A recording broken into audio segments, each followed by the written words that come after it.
and welcome to Wide Angle with me, Zahid Hussain. In a dramatic turn of events, the United States and Iran have agreed to a 14-point memorandum of understanding, an interim deal that allows 60 days window to negotiate a permanent peace and to end the war. With the agreement coming into effect, the Strait of Hormuz is reopened.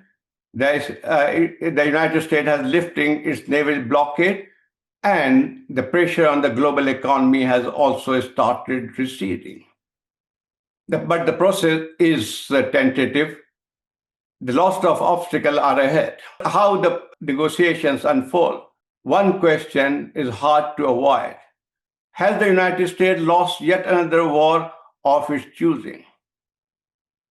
To help make sense of MOU and what is in the 14 points, what has been conceded, I'm joined by Kathy Gannon, a veteran Associated Press journalist who have covered from world's most contested region.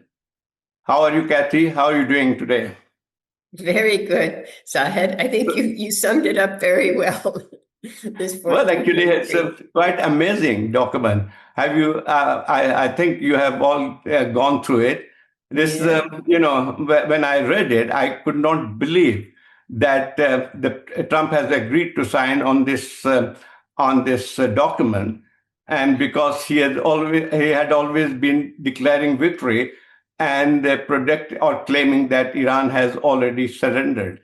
So, what do you make out of these 14 points? I can't say that to who has won this, but certainly it has opened a lot of questions.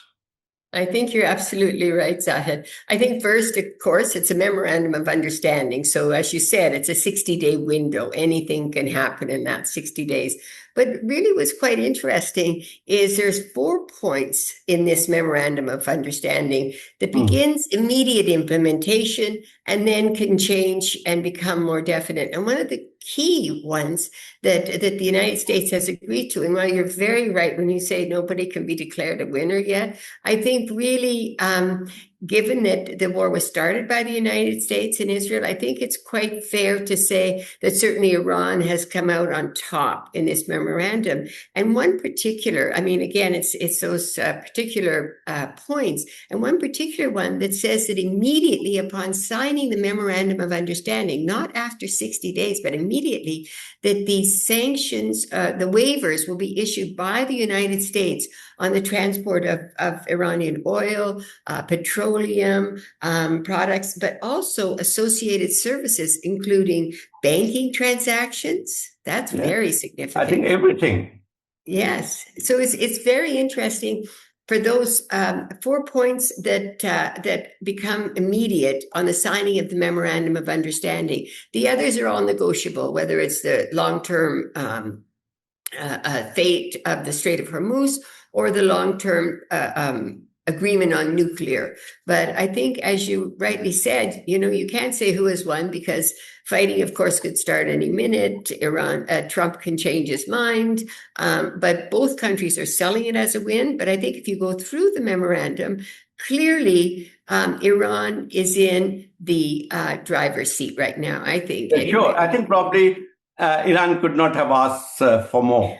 I think everything is there. And some of the key points, like, for example, the lifting of the sanction and unfreezing of Iranian assets, which is basically the basic demand of Iran for a very long time.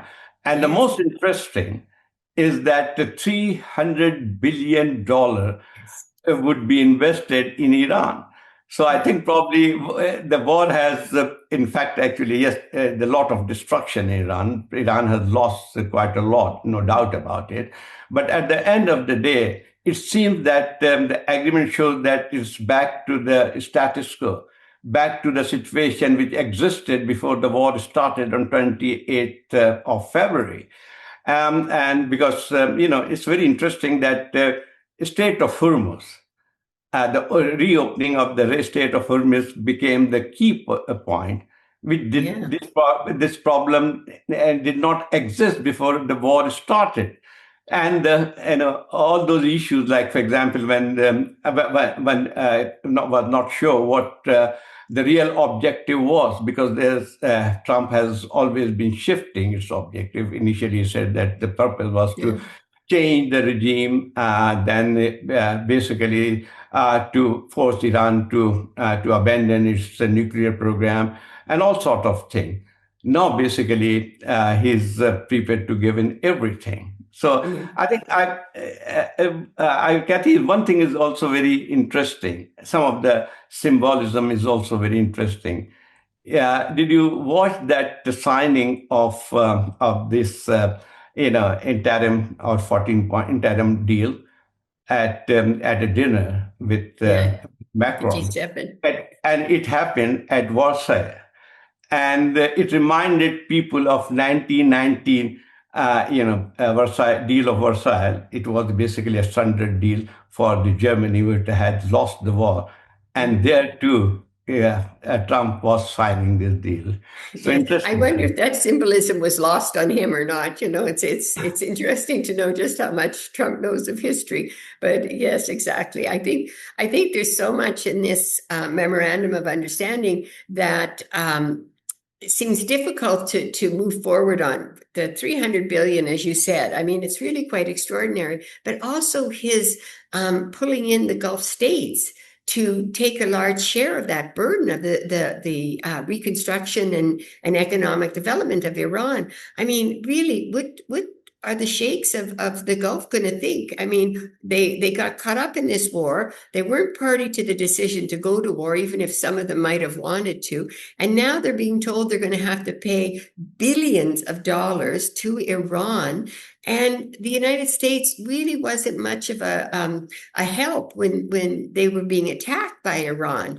So, you wonder also, what is this going to do with the relationship between the Gulf states and the United States? There's so many layers to this. Even though, as you said and rightly, as this is a memorandum of agreement, it could blow up at any minute. It's not a finalized deal, but it certainly does show that the United States really didn't. Really, it lost this war that it started because the conditions are much more in Iran's favor today than they were before the war started. What do you And think, Kathy? What do you think actually led to this agreement? Because it seems because all the time we have heard Trump threatening Iran to bomb again, to destroy it, to destroy the whole civilization, and even a day before this announcement, in fact, hours before this announcement, yet another threat to Iran to bomb to escalate the bombing. So, what led to him to agree to this agreement? This is quite intriguing for me. Yeah, it is. But I think a couple of things. I think for sure the upcoming midterms. He knew that if he needed an off ramp, he's needed an off ramp for a while. So I think it was pretty much known that he was searching for an off ramp, and keeping sort of low level attacks post the April ceasefire that was negotiated in Islamabad. So I think since then he's really been searching for an off ramp. And now this 60 days, it allows the price of oil to go down. At the gas pumps in America, the price of gas will drop. Mhm. Then Trump will be able to regain some of the political capital he's lost and he needs going into the November midterm elections in the United States. So I think that's key. I think also, Zahid, and I could be really wrong on this, but I feel like there's also some frustration with Israel in the White House and in the administration in terms of not listening, for example, attacking Lebanon attacking Lebanon, responding to Iran when the United States specifically asked Netanyahu not to. So I think when you look at winners and losers in this, and it's too early, as you say, What do but you I think think of? what do you think of the Gulf countries, the pressure from the Gulf countries? Initially, it was reported that some of the Gulf countries had actually was very enthusiastic about this war. And they basically, even have been urging Trump for quite some time to have this action taken. But no, because they bore the brunt of the whole Mm, war, for because sure. Iran's retaliatory strikes on the bases, on the American military bases there, and basically they were badly hit. So don't you think that was also one of the factors, pressure from these countries to end the war, because they were losing a lot from this. I think you're right, but that's also it's confusing because the Gulf states are not in agreement on everything or anything really. But because the UAE certainly there was a lot of talk and stories coming out that the UAE was pushing for a tougher attacks on Iran, go stronger on Iran, go stronger on Iran, and then that sort of started to dissipate. I think you're absolutely right. I think Saudi Arabia, Qatar, Oman definitely wanted a pullback and wanted to see an end to this.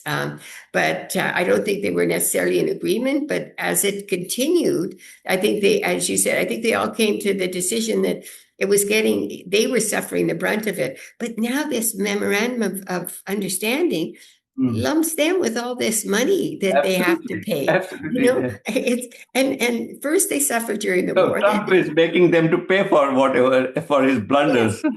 exactly. I mean, so you have to think there's post this war that Iran and Israel or US and Israel went into um, unprovoked. There's going to be a change in the whole dynamics, I think, in the Middle East in terms of alliances. I also think there's a much closer alliance between South Asia now and the Middle East than there was before, and that too will increase, and that has its positives and potential negatives as well.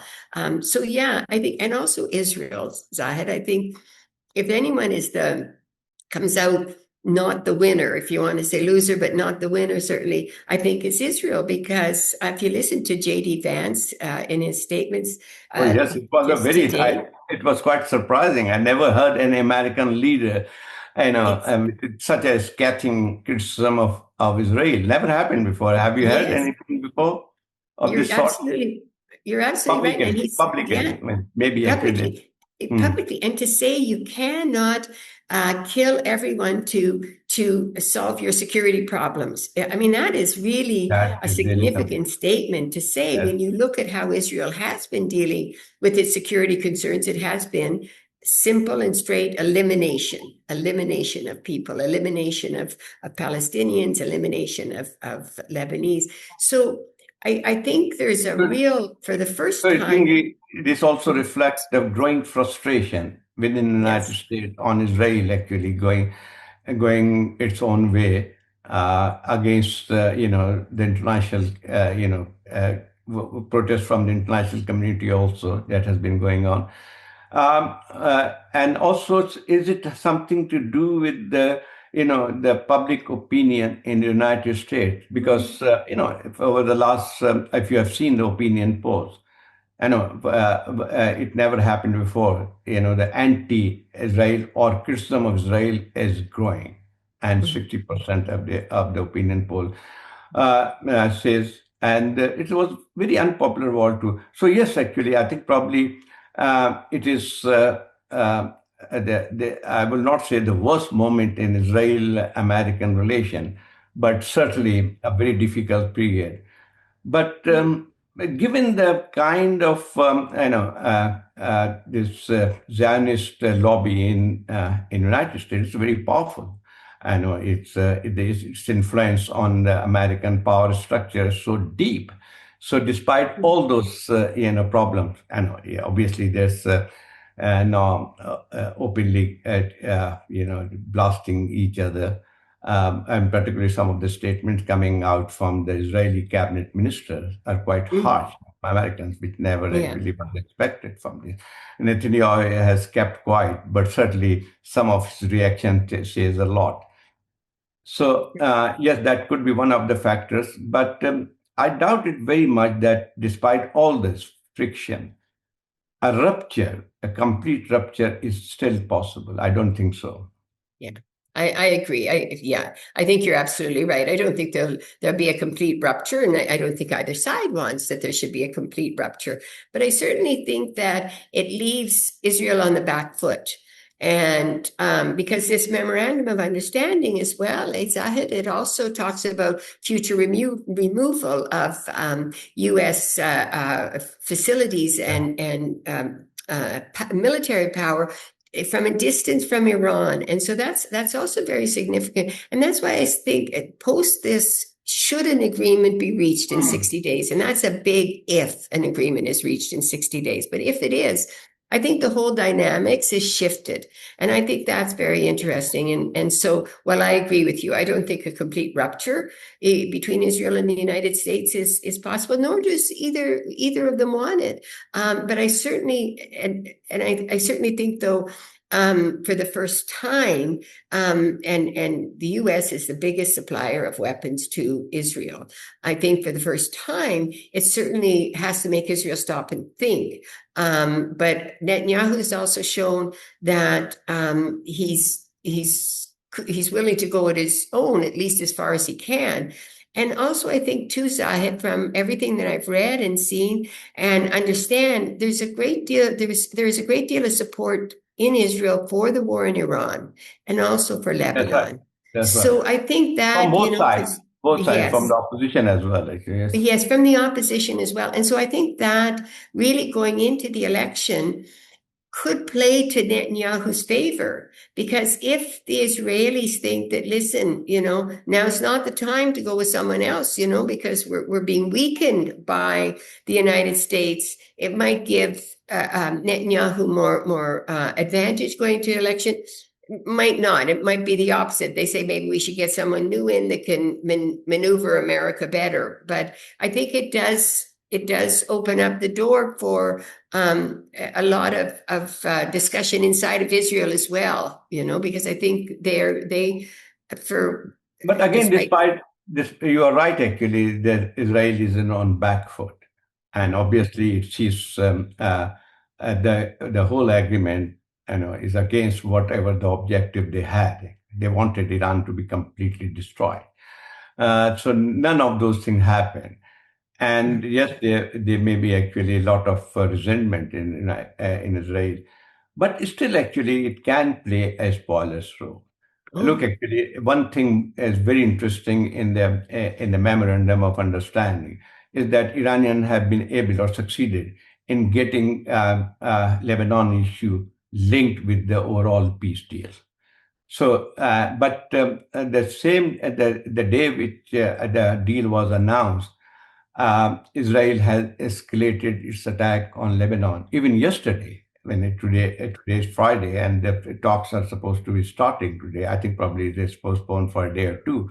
But today, even Israel is continuing bombing Lebanon.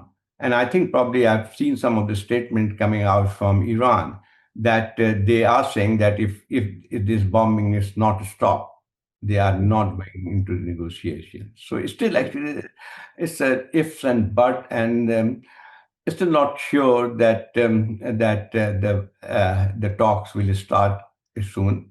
Certainly, some of the steps have been taken, as we just discussed. Actually, Strait of Hormuz is open, naval blockade has been removed, and the oil prices have started coming down. And I think probably the only argument Trump has given is that, look, actually, deal is so good that the stock market is going all over the world, going up. So I think probably it's still a very tentative situation, and let's see what happens.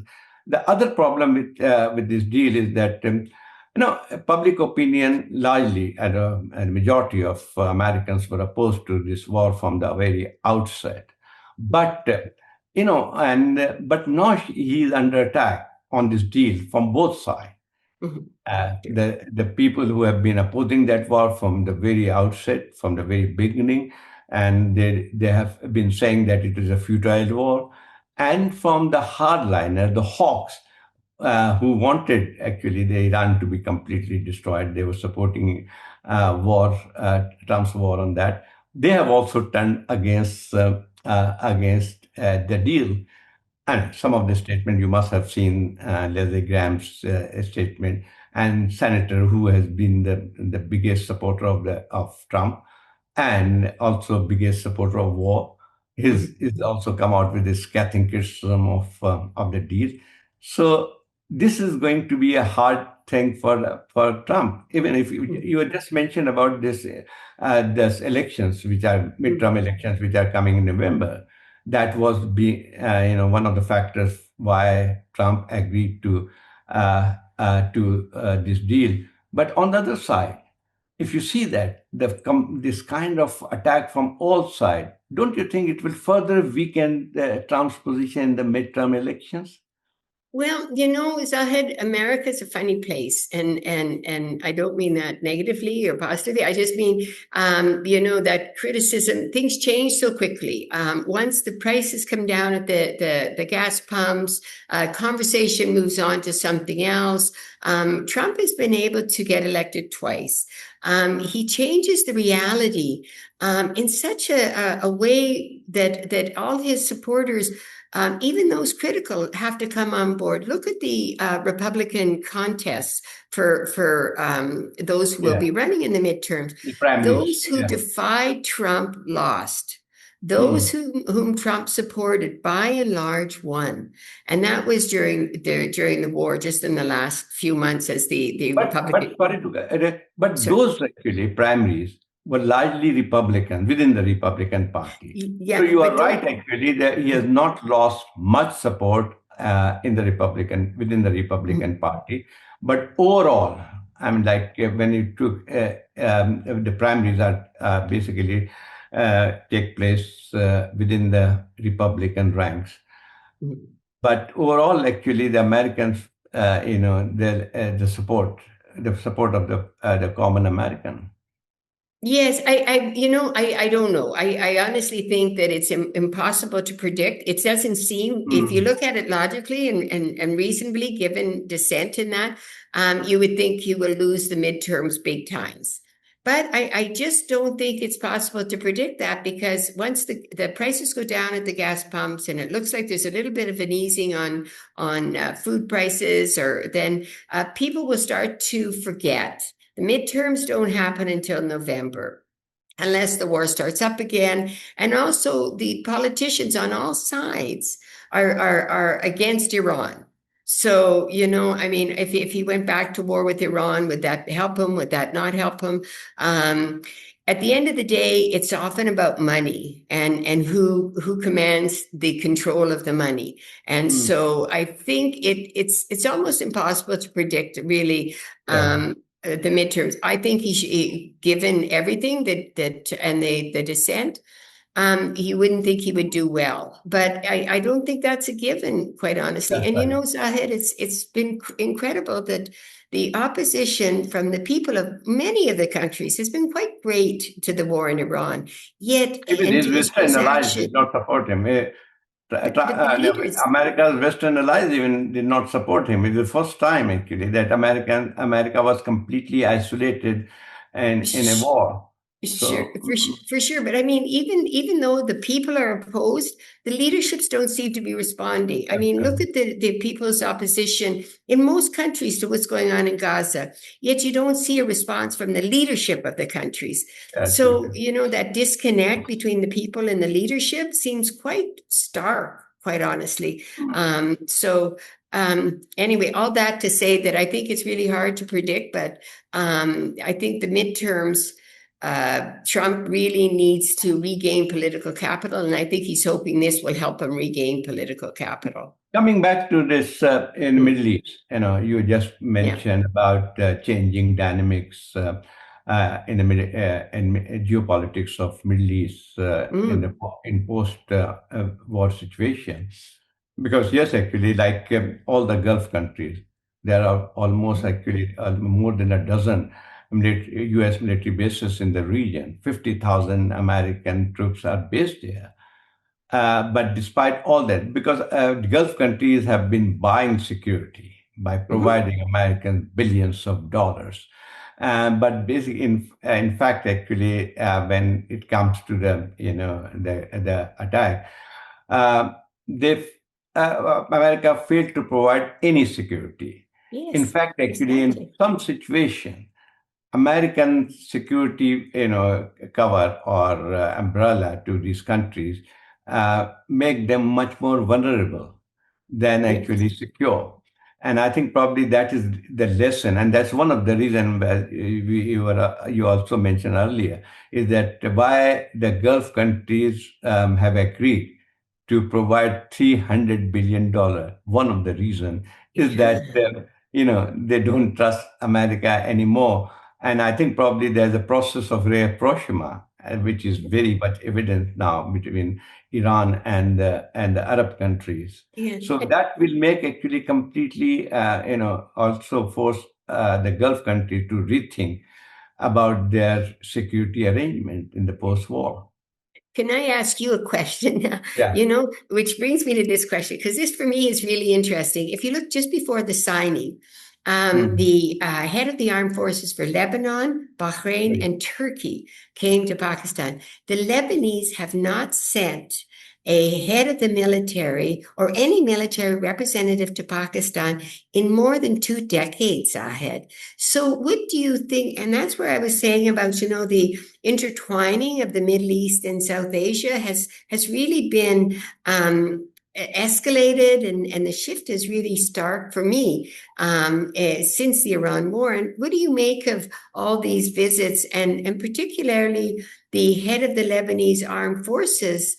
For the first time in over 2 decades, coming to Pakistan, meeting only and exclusively with the Field Marshal Asim Munir. What do you make of this? Well, it's quite interesting. Yes, you are absolutely right. Actually, Pakistan and this conflict has put Pakistan in the center stage of diplomacy, and also Pakistan has played its role very efficiently, I would say.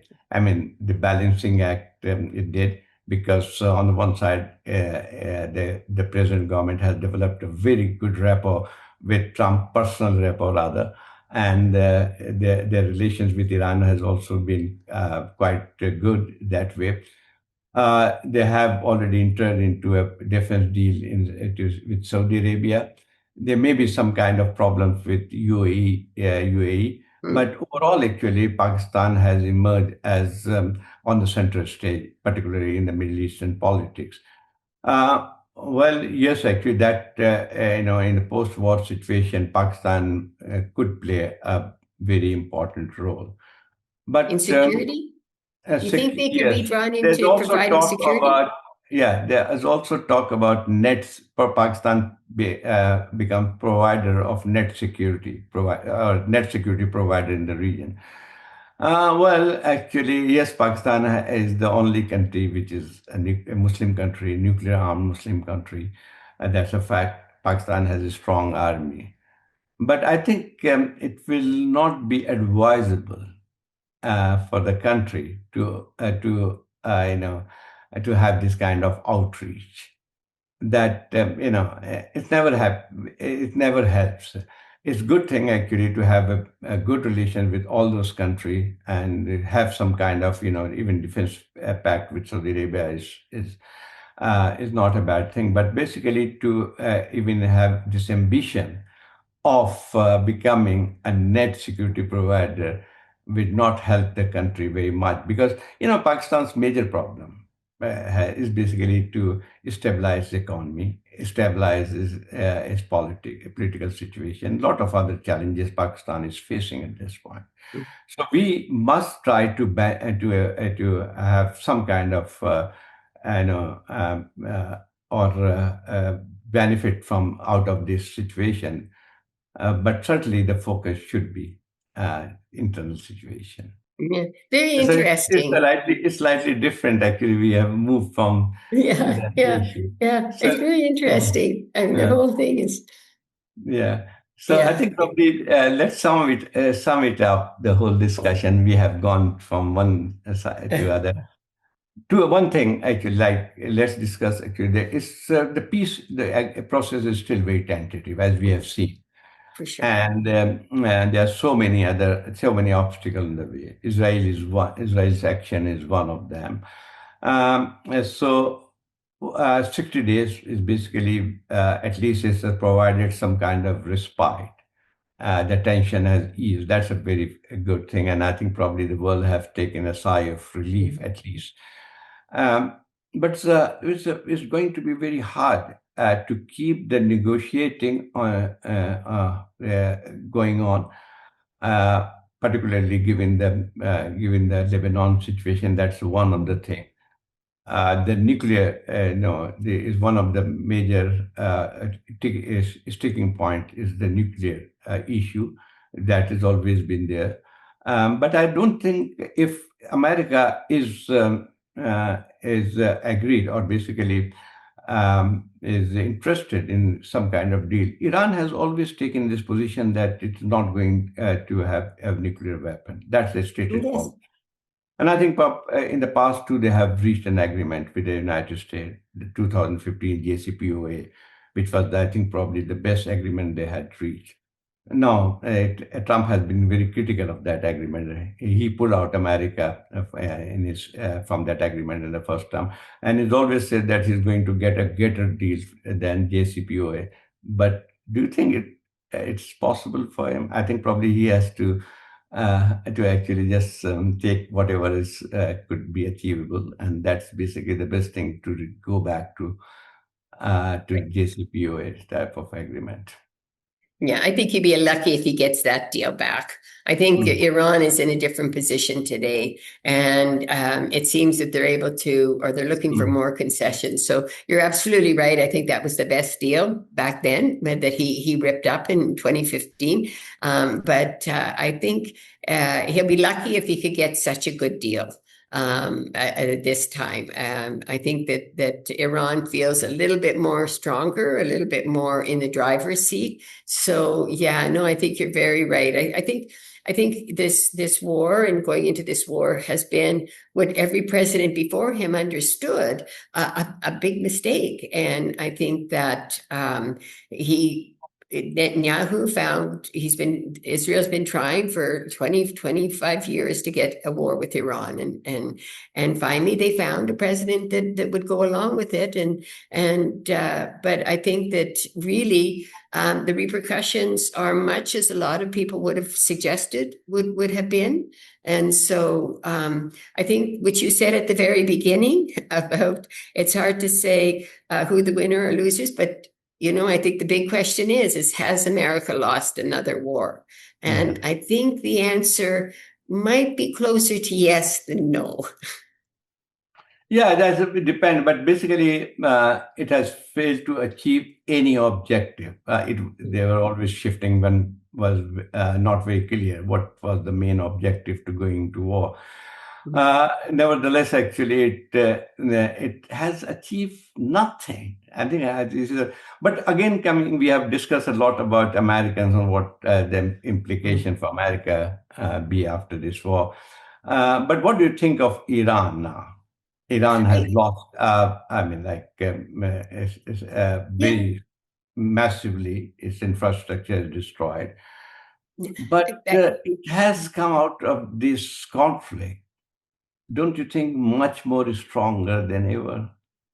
Yeah, I mean, looking at the wins and losses for Iran, I think for sure. I mean, the destruction. I mean, 3,000 people, over 3,000 people dead. I mean, I think sure, war. Everybody acknowledges, but you didn't start the war; it was unprovoked. You were in the middle of negotiation, and 3,000 people killed Yeah. because of the way this war was fought. Those children in this school. So that's one thing, of Universities have been course. destroyed, yeah.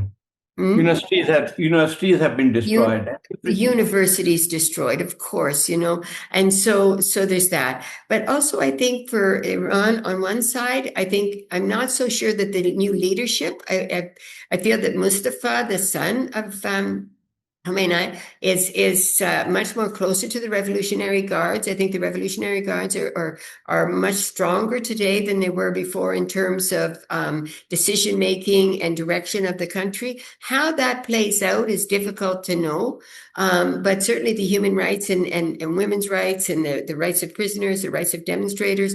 I think that we'll have to see in the future. Do you think actually, despite all those problems, a peace deal is possible? Yeah, that is a heck of a good question. I think it's very difficult, and you can see that it's already started to have a lot of problems. There was supposed to be talks started with J.D. Vance going to Geneva, I think, to begin the first sort of round of talks. They've been postponed, and they're trying to reschedule them because Israel has attacked quite strongly in southern Iran overnight after the signing of the MOU. So I think it's very difficult. I think what they did is they kicked the can down the road so that all those difficult issues could be postponed while the stock markets recover, while the price of oil goes down. I think Trump said it himself when he said, I signed this agreement because of the economic catastrophe he wanted to avoid.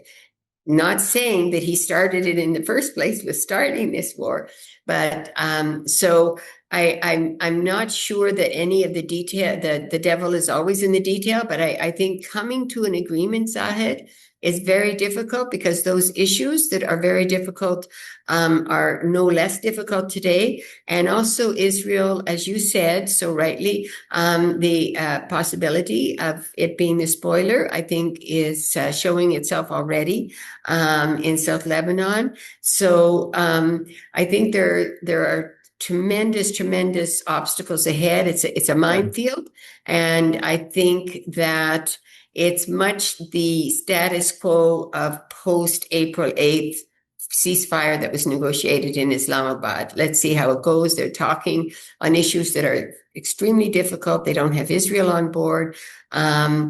I don't think the United States wants to jump back into the war at all, but it also can't be seen to abandon Israel altogether. So it's a difficult 60 days ahead. Right now, I think all Trump cares about is the stock market recovers, price of oil goes down, prices at the gas pumps go down, and the rest he'll finagle as he works his way through. But I think really what was done was just the can was kicked down the road. Yeah, I think you are right. Actually, it is not in the interest of any country at the moment to call off the process. I think probably they will keep talking. They are not. It seems so at the moment that it's not in the interest of any of the country. Iran, in any way, actually never wanted this war. But for America, is also it will be very difficult now to restart or to escalate the situation. So I think what could happen, in my to just conclude it, that talks may continue. The 60 days could be extended to more because some of the issues will take much longer. For example, the nuclear issue will take a longer time.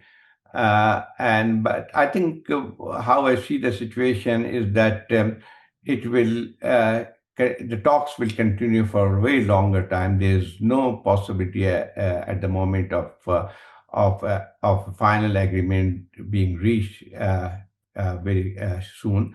But certainly, I think it's not in the interest of any of these two countries to abandon the talks. So let's see what happens next 2 to 3 days, and let's hope actually something good happens. Okay. Thank you, Yes. Kathy, for we'll keep discussing these issues again. Thank you so much for that. Thank you very much, Zahid. For more updates, subscribe now and press bell icon.